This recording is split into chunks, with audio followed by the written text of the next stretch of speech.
In 1762, Peter III ascended to the Russian throne after the death of his aunt Elizabeth I. Elizabeth was one of the most popular Russian monarchs because of her decision not to execute a single person during her reign, her numerous construction projects, and her strong opposition to Prussian policies. On the contrary, Peter was a lackluster leader who implemented pro-Prussian policies.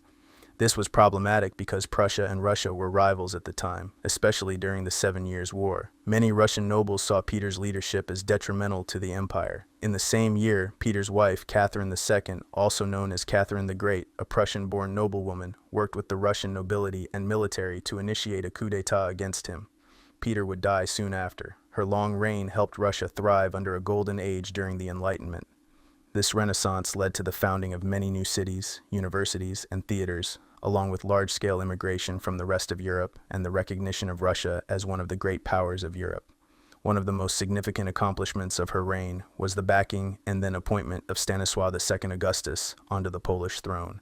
Stanislaw was a Polish nobleman with pro-Russian sentiments. He was also a former lover and ally of Catherine the Great. Because of this, Catherine backed him to become the King of Poland. Upon his accession to the throne, he had hopes of marrying Catherine. They already had an illegitimate child with each other, albeit it died in infancy, but she refused to marry him due to the geopolitical consequences it may have, and because she would have to then share power with another monarch. This eventually led to the subsequent partitions of Poland between Prussia, Russia, and Austria. After the partition of Poland, Stanislaw was exiled and escorted to St. Petersburg, Russia, where he would spend the rest of his life in exile under Russian protection. To this day, Stanislaw II is a controversial figure in Poland's history. He is viewed with ambivalence as a smart, brave, and skillful statesman by some, and as an overly hesitant coward by others, and even as a traitor. He is criticized primarily for his appeasement and failure to resolutely stand against opposing forces and prevent the partitions, which led to the destruction of the Polish state. Some people believe that Poland could have survived the partitions via a political marriage between Stanislaw and Catherine. The marriage could have united the Polish and Russian states under a single Commonwealth realm. So what if this actually happened? If Catherine had married Stanislaw before he became king, or early in his reign, the Polish-Lithuanian Commonwealth would likely have been perceived as entering a personal union with Russia, even if it remained formally separate. That would matter because Catherine was already the dominant influence in Polish politics. Marriage would have turned Russian influence from foreign control into dynastic legitimacy, made Stanislaw not just a Russian-backed monarch, but a consort tied to the Russian imperial house, and greatly weakened internal Polish opposition, since opposition to Russian interference would now look like opposition to the king's marriage itself. Ironically, this probably does not save Poland from collapse. It more likely accelerates it.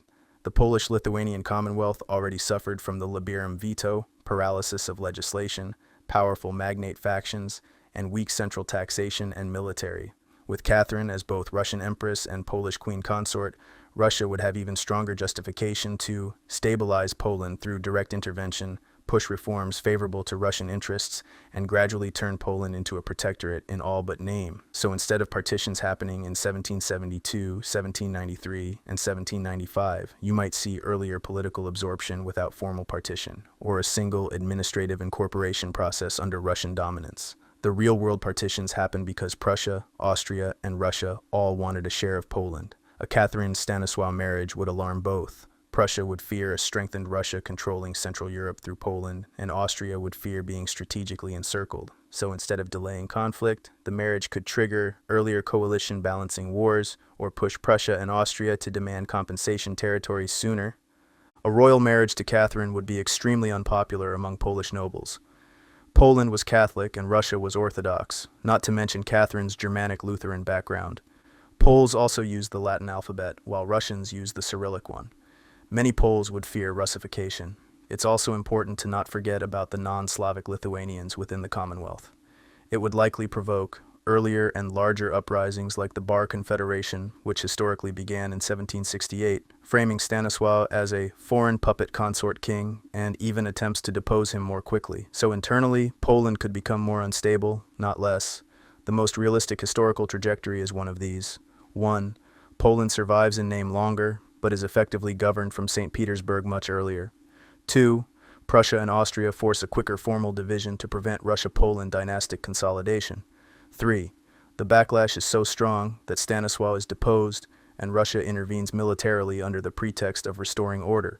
Bottom line, a marriage between Catherine II and Stanislaw II likely would not have preserved Poland. It would probably have eliminated its independence earlier or more quietly, while triggering stronger counter-reactions from Prussia and Austria. In a sense, it would replace the historical partition of Poland with something closer to a dynastic absorption crisis in Eastern Europe, with the same end result but a different diplomatic path. Instead of being split by Russia, Prussia, and Austria, it's only partitioned by Russia, with slightly more autonomy, similar to Congress Poland in the late 19th and early 20th century.